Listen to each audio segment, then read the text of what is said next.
दिन हो गए, 1 दिन 2 दिन 4 दिन 10 दिन 15 दिन, वो इंसान रोज मंदिर आता था, प्रसाद खाता था, प्रसाद लेता था और जाते समय यही बात बोलता था, बाबा बता दीजिए ना मानव जीवन का मोल क्या है। एक दिन बाबा से वो रिजिट हो गया कि आज अगर आप नहीं बताइएगा कि मानव जीवन का मोल क्या है तो हम घर नहीं जाएंगे, यही आपके मंदिर में ही रहेंगे। तब बाबा साफ पछता कर बोले, अपनी झोली से एक पत्थर निकाले और उस व्यक्ति को दे दिए। और क्या बोले, ध्यान से समझिए इस कहानी को, वो आपके लिए है, कोई कहानी नहीं है। वो बाबा उसको पत्थर दिए और बोले जाओ मार्केट में घूमो, सूर्यास्त से पहले यानी सूरज के डूबने से पहले पूरे एरिया में जहां तक घूम पाओगे घूमना और इस पत्थर का मोल लगा के मेरे पास आना, इस पत्थर को बेचना नहीं है। वो व्यक्ति उस पत्थर को लेकर आगे बढ़ा तो देखा एक फल वाला फल बेच रहा है। उस पत्थर को दिखाते हुए उस व्यक्ति से, उस फल वाले से कहा उस व्यक्ति ने कि क्या आप इस पत्थर को खरीदिएगा। वो उसके लिए बना कि ये मेरा बटखारा का काम आ सकता है। तो उसने कहा कि हम आपको 1 दर्जन केला दे देंगे, आप उसके बदले में हमें पत्थर दे दीजिए। बोला नहीं कुछ और दीजिए। बोला ठीक है 1 केजी आपको संतरा दे देते हैं, उस पत्थर को आप हमें दे दीजिए। बोला नहीं हमें बेचना नहीं है। वो आगे बढ़ा, आगे हटिया लगा हुआ था, वो सब्जी वाले के पास गया। सब्जी वाला संजोग से क्या था, शाम में पति पत्नी में झगड़ा हुआ था, तो वो पत्थर बड़ा आकर्षक उसे लग रहा था। तो उन्होंने सोचा कि इसे हम उपहार स्वरूप अपने घर में देंगे। तो उन्होंने क्या कहा कि तुम 1 किलो आलू ले जाओ और हमें इस पत्थर को दे दो।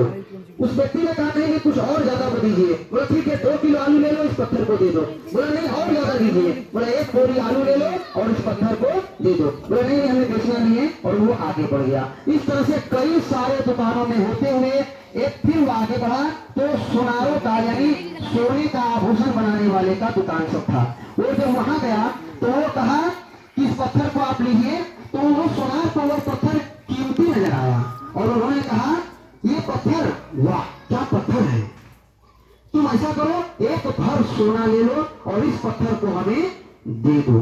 बोला नहीं हमें बेचना नहीं है। वो फिर आगे बढ़ा, बोला कि अब इतना घूमना व्यर्थ है, दिन भर का समय व्यतीत होने वाला है, अब लास्ट प्रहर बाकी है।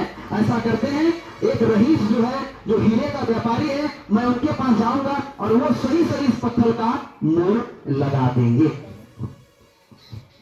वो हीरा व्यापारी के पास हो गए और वहां जाकर उस पत्थर को दिखाते हुए उन्होंने कहा, उस व्यक्ति ने कहा आप बताइए सेठ जी आप इस पत्थर का कीमत कितना लगाइएगा। जैसे ही वो हीरे का व्यापारी उस पत्थर को देखा वो आंख उसका फटा रह गया और वो अपनी गति से उठा और अपनी गति पर लाल कपड़ा अच्छा सालू पिछाया और उस पत्थर को वहां रखा और 3 बार उसकी परिक्रमा किया और साष्टांग उस पत्थर को दंडवत किया और बोला कि इस पत्थर को तुमने कहां से चुराया है, ये बहुमूल्य पत्थर तुम्हें मिला तो मिला कहां। वो बोला कि हमें जहां से भी मिला है हमें इस पत्थर को बेचना है, आप इसकी कीमत बताइए, इसकी सही कीमत आप लगाइए। तो सेठ जी ने कहा इसकी कीमत मैं नहीं, इसकी कीमत तुम स्वयं लगाओ, तुम बोलो इस पत्थर की कीमत तुम कितना लोगे। वो व्यक्ति 1 मिनट के लिए सोचने पर मजबूर हुआ और फिर बोला नहीं सेठ जी हम तो एक गरीब आदमी है, हमें क्या पता इसकी कीमत कितनी है। तब सेठ जी ने बोला कि तुम ये लो, ये हीरे का आभूषण है, ये तुम रख लो। बोला नहीं सेठ जी इतना कम में गुंजाइश नहीं है, कुछ और दीजिए। तब उन्होंने कहा ये पूरा शॉप जो दुकान मेरा देख रहे हो ये पूरा दुकान तुम रखो हीरे का, लेकिन हमें ये पत्थर को रख दे दो। बोला नहीं सेठ जी इसकी कीमत तो और ज्यादा है। बोला देखो मेरा 4 जगह बड़े इमारत बने हुए, बड़े भवन बने हुए हैं, वो पूरा भवन ले लो लेकिन इस पत्थर को हमें दे दो। बोला सेठ जी आप सही कीमत नहीं लगा रहे हैं, इसकी सही कीमत हमें बता दीजिए, इसकी वैल्यू कितनी है इस पत्थर की।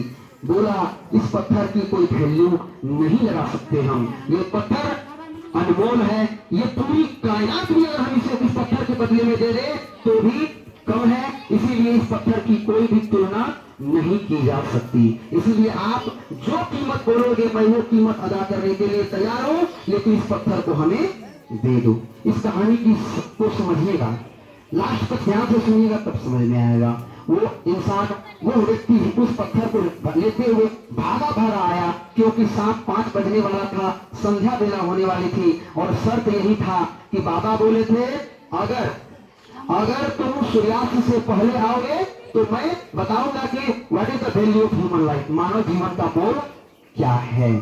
तो वो व्यक्ति उस साधु बाबा के पास गया और उस पत्थर को वापस देते हुए पूरा घटनाक्रम, जो व्यक्ति जितना मोल लगाया था वो सारा मोल बता दिया।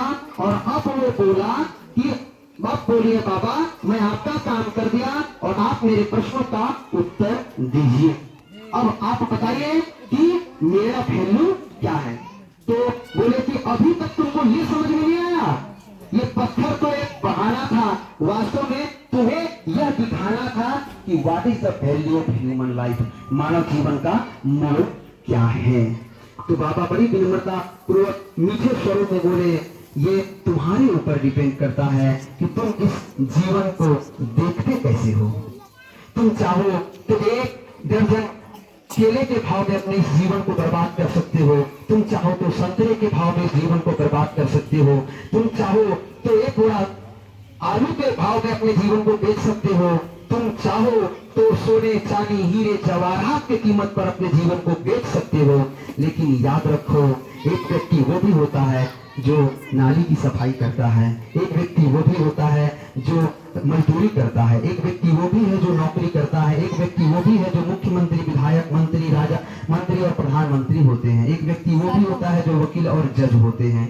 तो कहने का मतलब है व्यक्ति तो वही है, सिर्फ नजरिया भिन्न भिन्न है, लोगों का दृष्टिकोण भिन्न भिन्न है। इसीलिए प्यारे बच्चों, मैं आपको कहना चाहूंगा इस कहानी के सार स्वरूप, ये मानव जीवन अतुलनीय है।